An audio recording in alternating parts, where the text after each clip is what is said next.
Om Swastiastu, pemirsa Televisi Republik Indonesia di seluruh Nusantara. Kami sedang berada di Pura Wira Satya Akasa, Lanut Sulaiman, Bandung. Pura yang suci ini merupakan pura dengan area yang terluas di Kota Bandung yang didirikan oleh Komandan Satuan Lanut pada tahun 1998 sebagai salah satu prasarana untuk meningkatkan spiritual umat Hindu yang berdinas di satuan dan juga wilayah teritorial Bandung Selatan. Kurang lebih 80 kakak pengempon Pura Wira Satya Akasa adalah dari dua Tempek, Mayangsari, dan Sulaiman, Bandung Selatan, di mana Puja Wali atau Piodalan diperingati setiap 6 bulan Bali atau 7 bulan kalender, tepatnya saat Tumpek Landep.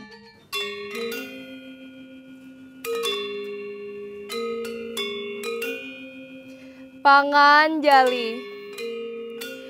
Om Swastiastu.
Bhagavad Gita, Adhyaya 3, Sloka 14. Artinya, adanya makhluk hidup karena makanan. Adanya makanan karena hujan.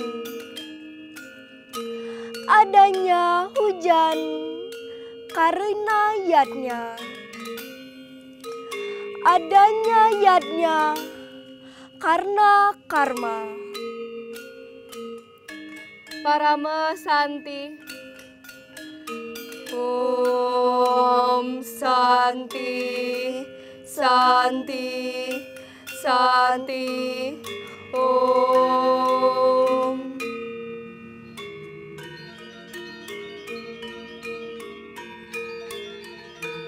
Om Swastiastu. Pemirsa Televisi Republik Indonesia di seluruh Nusantara, dengan saya Ibu Rani Agung dari Pura Wira Satya Akase, Lanut Sulaiman, Bandung. Kita berjumpa kembali dalam program Mimbar Agama Hindu. Tadi bersama kita sudah saksikan lantunan sloka dari Kitab Suci Bhagavad Gita oleh adik-adik remaja kita dari Bandung. Adapun tema yang akan kita bahas pada kesempatan yang berbahagia ini yaitu Trihita Karana di era modern, di mana di tengah-tengah kita akan hadir sebagai narasumber Bapak Ketut Wiguna dan juga Ibu Sayu yang merupakan Ketua Wanita Hindu Dharma Indonesia Jawa Barat. Saya sampaikan kita sedang berada di Pura Wira Satya Akase Lanut Sulaiman, Bandung. Pura yang sangat indah, yang sangat megah, didirikan pada tahun 1998, di mana puja wali beliau atau piodalan beliau tepatnya pada Tumpek Landep yang diperingati setiap 6 bulan atau 7 bulan kalender. Pengempon pura yang indah ini adalah dari Tempek Mayangsari dan juga Tempek Sulaiman. Pemirsa, tetaplah di program Mimbar Agama Hindu.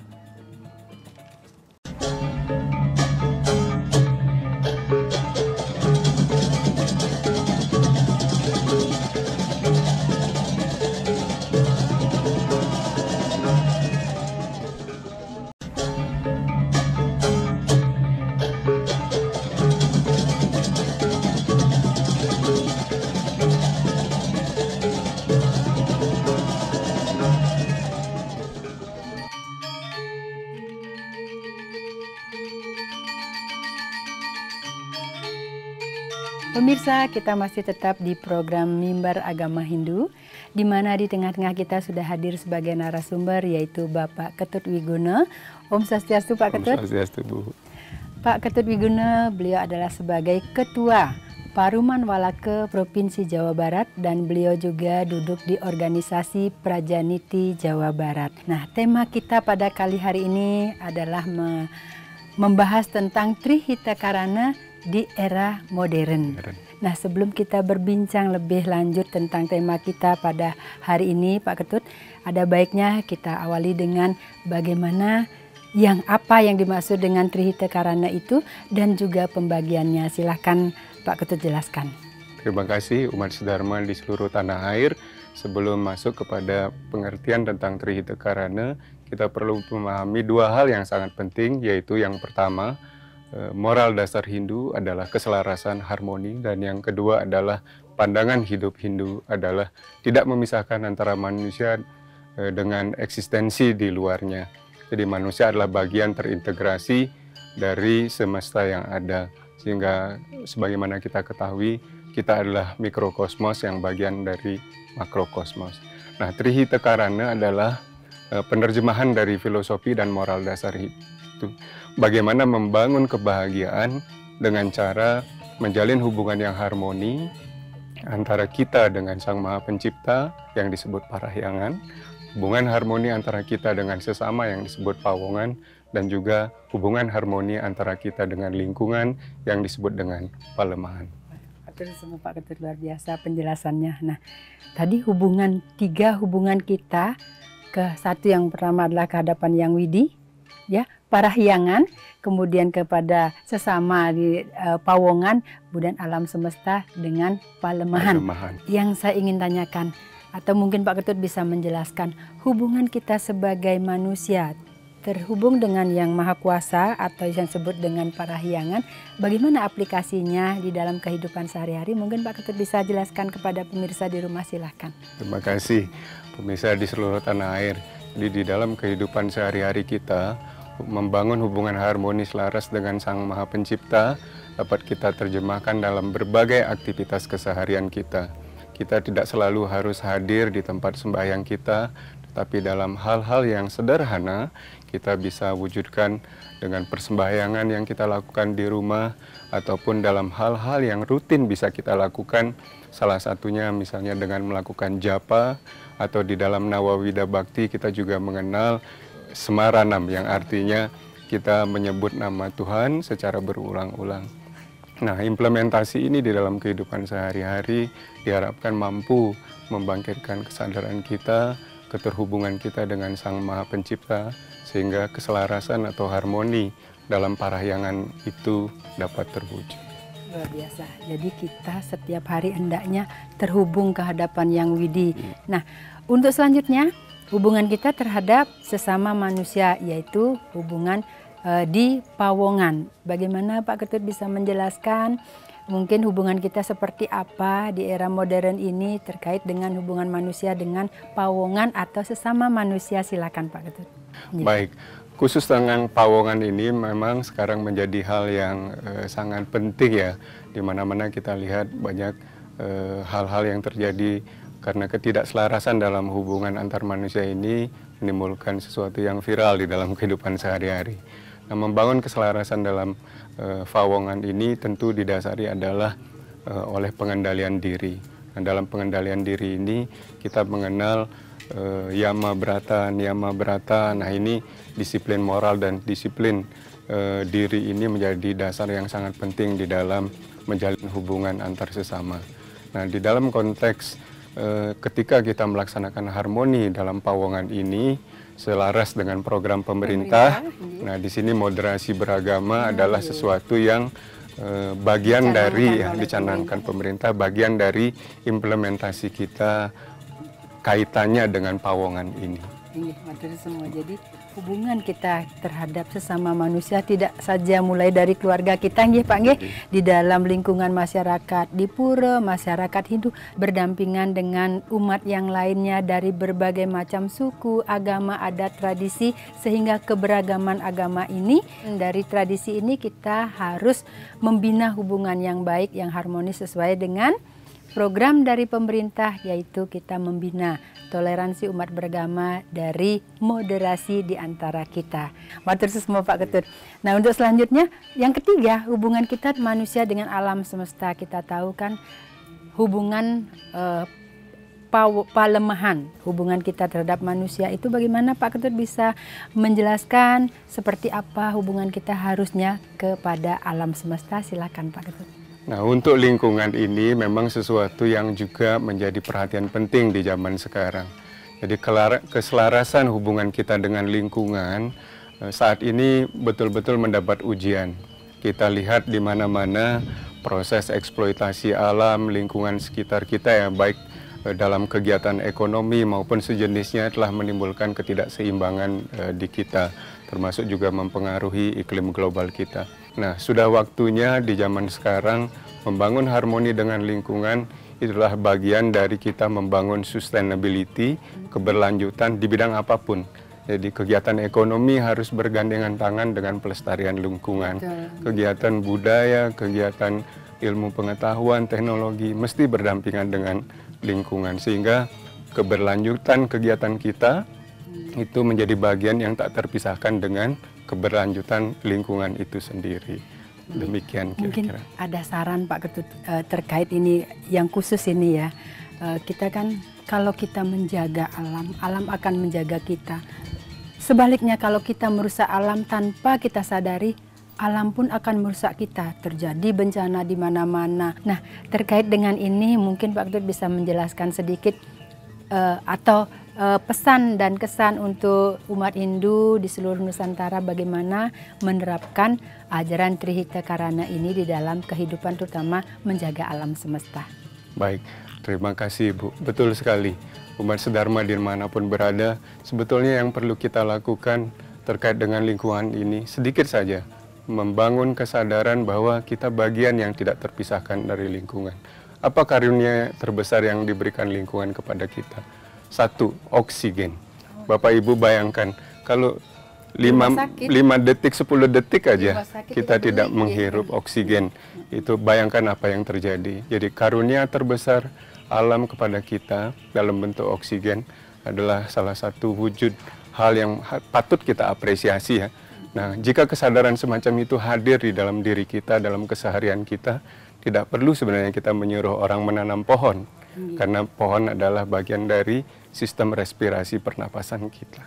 Nah, hal seperti ini mungkin yang perlu dihadirkan dalam kehidupan sehari-hari. Salah satu mungkin kita mengingatkan bahwa setiap saat kita menghirup oksigen itu yang diciptakan oleh alam dari tumbuh-tumbuhan.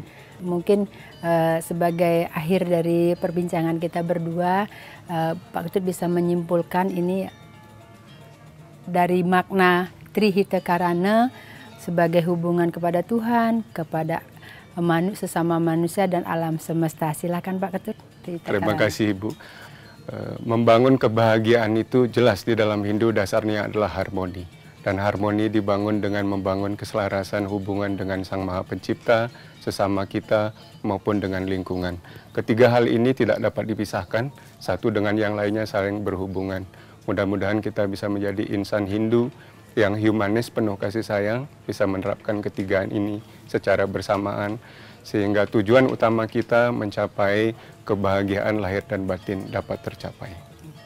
Pak Ketut sebagai narasumber pada kesempatan hari ini luar biasa penjelasan Pak Ketut dari bagaimana mengaplikasikan kehadapan yang widik ke sesama manusia, umat manusia kepada alam semesta. Intinya satu itu, kita menjaga alam, alam akan menjaga kita. Demikian nggih, matur semua Pak Ketut. Pemirsa, tetaplah di program Mimbar Agama Hindu.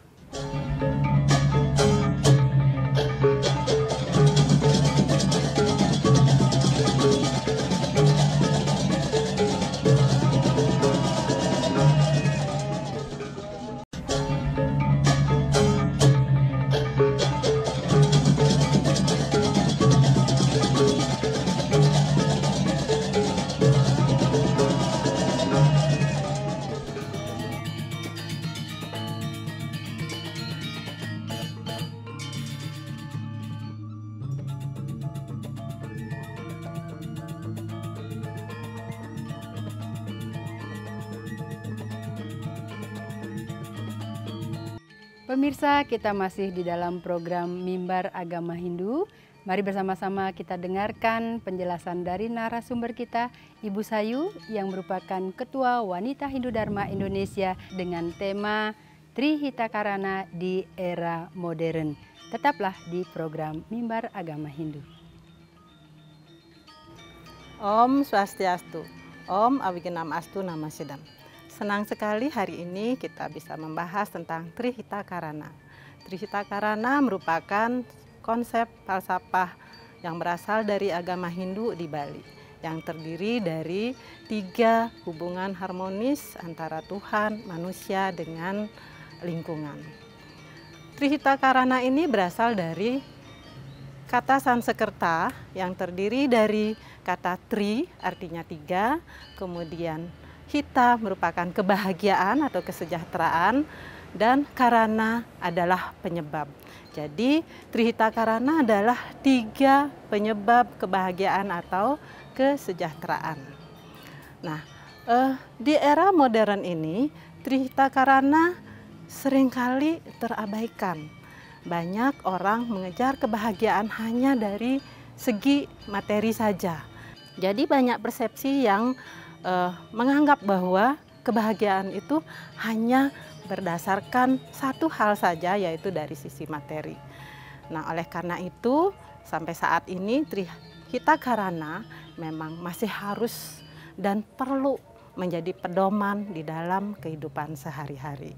Nah, ketiga unsur yang ada di Trihita Karana ini adalah parahyangan, merupakan hubungan antara manusia dengan Tuhan, di mana sehari-hari ini diwujudkan dengan doa, dengan bersembahyang atau kegiatan-kegiatan spiritual lainnya. Sedangkan hubungan antara manusia dengan sesama, ini kita bisa lihat dari bagaimana kita berkomunikasi kepada orang lain, bagaimana terjadi gotong royong ketika kita mengerjakan sesuatu, kerjasama yang baik dengan orang lain, dan juga terhadap lingkungan, Nah, ini diwujudkan dengan bagaimana kita menjaga kebersihan misalnya, kemudian menanam tanaman sehingga lingkungan menjadi hijau bersih tanpa ada eksploitasi yang berlebihan. Bagaimana pelaksanaan Trihita Karana di zaman modern ini? Kita bisa melakukan suatu kegiatan dengan selalu memohon doa.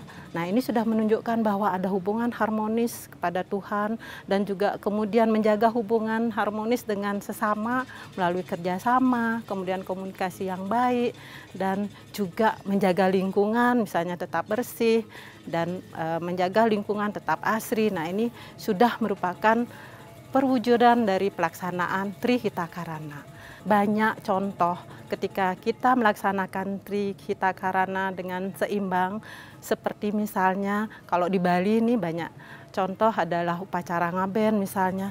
Selain melakukan upacara yang bersifat spiritual, menunjukkan hubungan manusia dengan Tuhan, ada kerjasama, koordinasi yang baik di sana antar panitia dan juga yang membantu pelaksanaan upacara. Nah, ini menunjukkan hubungan sesama yang baik.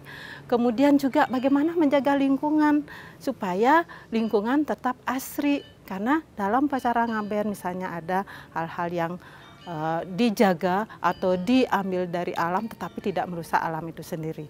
Jadi kita bisa mengambil refleksi diri ya, bahwa kebahagiaan itu bukan semata-mata pencapaian secara materi, tetapi juga ada keseimbangan yang harmoni antara hubungan kita dengan Tuhan, hubungan kita dengan sesama, dan hubungan kita dengan lingkungan. Nah, ini sejatinya adalah kebahagiaan yang kita cari. Nggak usah jauh-jauh mencari kebahagiaan kemana-mana, tetapi ada dari dalam diri sendiri dengan menjaga hubungan dengan ketiga unsur dari Trihita Karana. Demikian yang dapat saya sampaikan. Saya akhiri dengan Parama Santi. Om Santi, Santi, Santi. Om. Pemirsa, kita masih di dalam program Mimbar Agama Hindu. Bersama-sama kita tadi sudah menyimak penjelasan dari narasumber kita, Ibu Sayu, tentang tema kita yaitu Trihita Karana di era modern. Bagaimana kita harus terhubung ke hadapan Tuhan Yang Maha Kuasa, Parahyangan, dengan sesama manusia yaitu pawongan dan juga terhadap alam semesta palemahan. Ketiga hubungan itu harus terjaga harmonis kepada Tuhan, kepada manusia, dan kepada alam semesta. Kalau kita menjaga alam, tentu alam akan menjaga kita.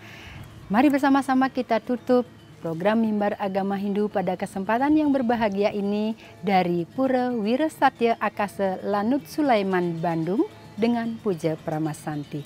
Om Santi, Santi, Santi. Om.